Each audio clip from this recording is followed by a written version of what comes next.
2023 Service Contracting Program ng LTFRB, walang fair discounts. Narito ang news scoop ni Christine Belen.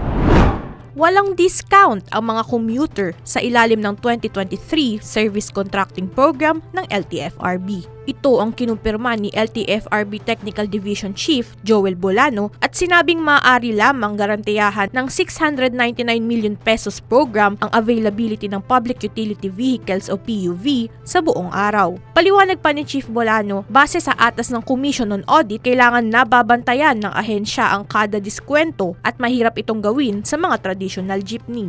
Dagdag pa ng opisyal, pinag-aaralan pa ito ng ahensya dahil target ng programa na mabigyan ng benefits ang PUV drivers at operators kung saan kailangan nilang magkasundo sa ilang requirements kabilang ang availability ng 80% onboard vehicles. Nasa proseso na ang pagsunod sa requirements ng mga operator na nais lumahok sa programa. Samantala, plano ng LTFRB na simulang ipatupad ang programa bago matapos ang taon. At iyan ang aking news scoop. Ako si Christine Belen, nagbabalita ng tama, naglilingkod ng tama.